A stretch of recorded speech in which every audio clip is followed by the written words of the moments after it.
Hi everyone, today is a momentous occasion because after 2 months of living at Dorp Hotel, I am finally on my way to London. Come with me. I hope the sound is going to be good, but I've just checked in at the Virgin Atlantic counter in Johannesburg, and now I'm looking for the lounge, the Virgin Atlantic Clubhouse, because all of the reviews I've seen online, people really rave about it and they say it's really good and worth the time. So yes. It kind of snuck up on me. I wasn't expecting it yet. So, but yeah, here we are.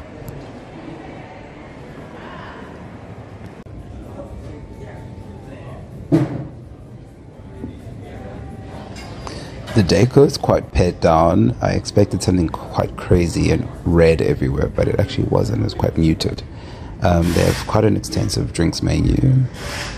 But naturally I had to start with a Negroni and some sparkling water. Hey guys, I hope you can hear me fine.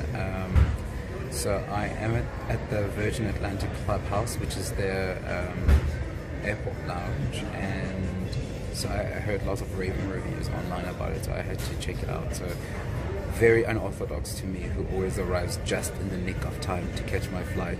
I decided today that there wasn't enough time for me to dash out and go have lunch in Joburg, so I'm going to stay at the airport and have lunch at the Virgin Atlantic Clubhouse. And yeah, if I look tired, it's because I am. Just get over that. Unlike most lounges where you have to serve yourself in a buffet style, here there's an a la carte menu with starters, mains and desserts. To begin, I ordered a halloumi salad, which was actually really tasty. I enjoyed that. And I had some, I think they were ginger chicken wings. I didn't enjoy those. And then I finished off, obviously, the British style fish and chips. That was really delicious. And this gentleman kept my Negronis coming. He was very, very friendly and very good service. In fact, everyone offered great service. And then for dessert, he made sure that I tried this dessert, and it actually didn't disappoint. It was really good. And so the bathrooms in the Virgin Atlantic Clubhouse include a shower. Plus some products by Ren. Which is pretty neat if you have a connecting flight or you've been flying for a long time.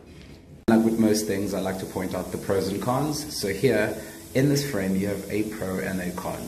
So the con, I think, that hairdryer looks quite dated. The pro is the fact that this orchid is actually real.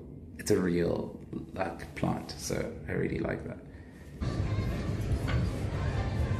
The most remarkable thing about the service at the Virgin Atlantic Clubhouse is everyone is so ridiculously, insanely nice. Like every single person. I was like, at some point I was like, am I missing something?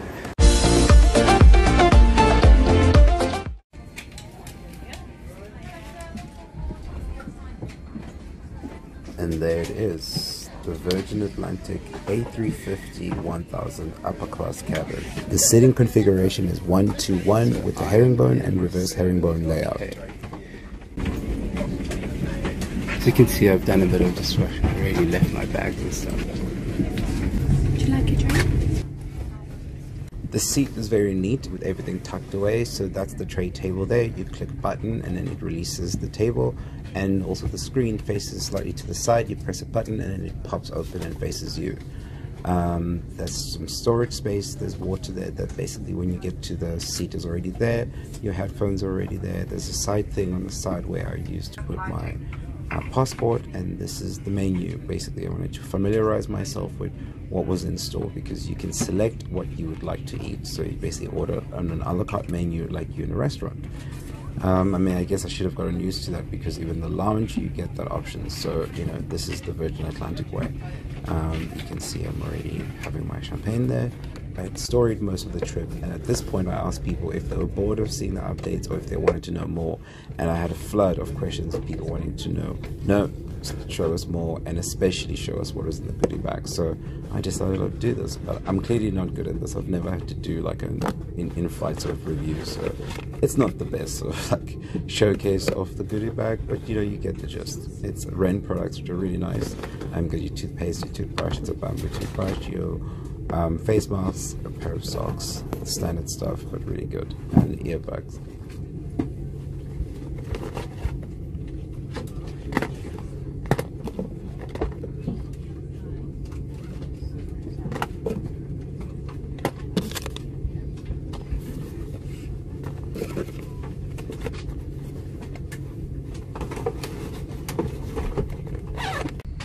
And lastly, the onboard safety manual.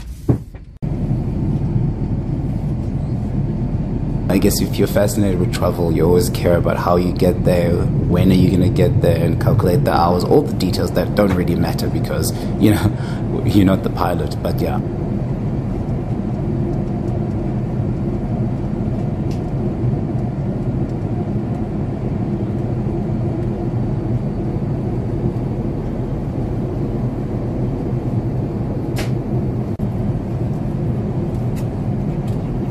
When we took off, I started geeking out and wanting to find out more about the plane because it's, you know, it's obviously very exciting. And for someone like me who travels a lot, and travel is quite a huge part of, you know, my work, I am fascinated with, like, you know, planes and stuff like that. So I always sort of like try and like find out a little bit more detail and you know, how long it's going to take and like what speed they're going and all those kind of things, and the details about the actual plane itself, including what route we're going to be traveling. It's just out of curiosity because most people don't ever look at this stuff, and you'll be perfectly fine. You'll still make it onto the destination without even caring.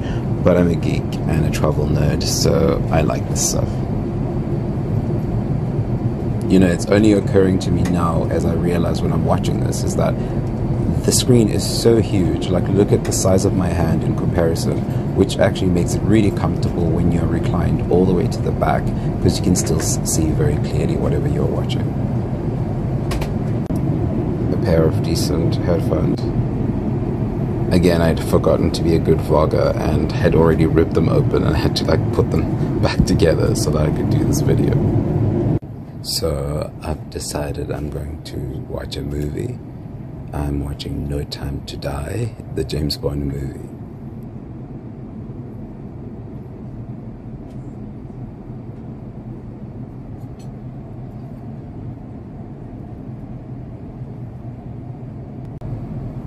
Because this is an evening flight, it's actually difficult to showcase just how beautiful the seat, or suite as it's called by Virgin, really is. Cool, I think I'll have the Shannon.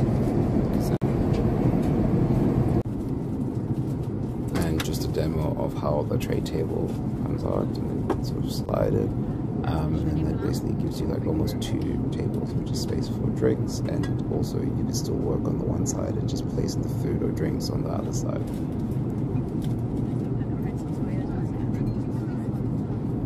I really appreciated having a lot of space because I did have a lot of drinks at one point. Yeah, which one would you like? We've got a brown roll or white. This was my salad to start, you know, started clean because I knew that I was going to have some protein for mains. Although I thought I wanted something very simple and very plain, the salad was actually really tasty and really fresh.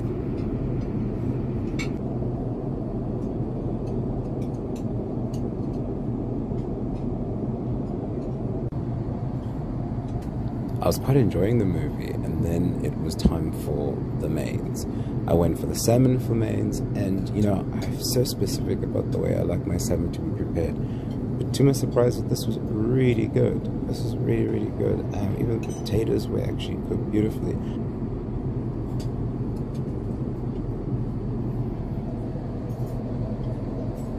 And I obviously did go for dessert. I had this delicious almond cake. After dinner, it was time to freshen up and prepare myself for bed. And I wasn't really going to film the toilet because, you know, I didn't think that was going to be that interesting, except this one has a window, so I thought that was worth, you know, filming. And there you have it, my nicely made bed. I think the novelty for me, whether how often you fly business or first, of being able to lie flat will take a really long time to wear off. The seat liner that Virgin Atlantic actually gives you, that you put on top of your seat so that you use almost like a foam mattress thing, is really, really the thickest that I've actually encountered on business class or first class flights, so it really makes a difference for a comfortable sleep. Sunrise views from the bathroom again, freshening up before we land.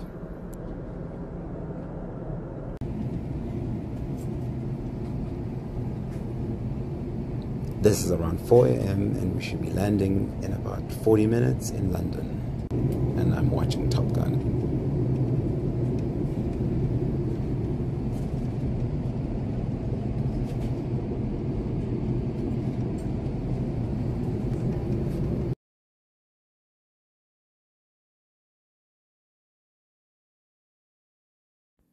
So unfortunately, you don't get to see what the breakfast looks like because I do not eat breakfast most of the time.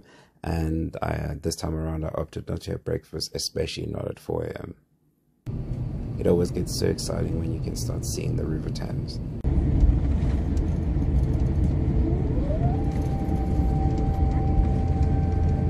And just like that, it was touchdown Heathrow. 25 to 5 in the morning, and once we taxi to the terminal, please keep your seatbelt fastened until the captain. The only stressful part about flying during the busy period where everyone was losing their luggage was landing in Heathrow to this carnage. Some of these bags had been here for days or weeks. I was stressed. I had taken all of this luggage as onboard luggage to make sure that the suit covered, Hurricane bag, and a mini suitcase to make sure if I lose my luggage, I've still got clothes. But guess what? My luggage wasn't lost. Yay! I've got my luggage.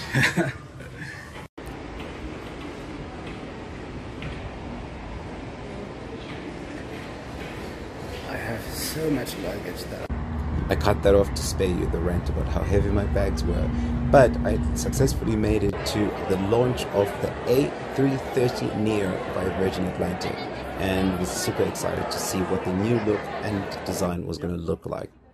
We're getting to our best for our customers and our partners and our people. Our vision is clear: to become the most loved travel company and to be sustainably profitable. And this 330neo is integral to that journey. It demonstrates that we're back, and we're back in style. Yeah. But it also demonstrates that we're expanding, that we are investing in our customer experience. After the warm welcome, we got to see the plane, what it's actually going to look like, what the seats will look like, from the textiles to the inspiration and the mood board, and got to sit in the chairs. And honestly, being in the economy felt like being in a premium economy. I know everyone wants to be at upper class, obviously, you should be, but the A330neo, which way do you say it? Every class and every cabin seems to actually be great value for money.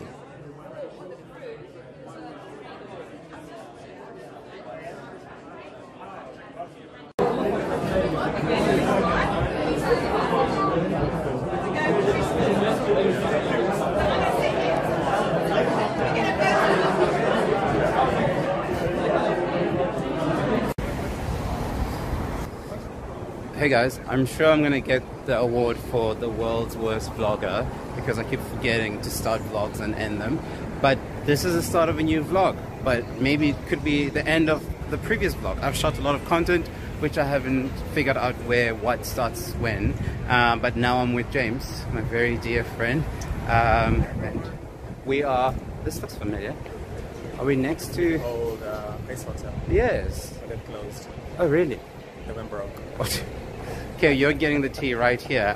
This was not even planned, but yeah, this used to be the Ace Hotel, and my stop younger.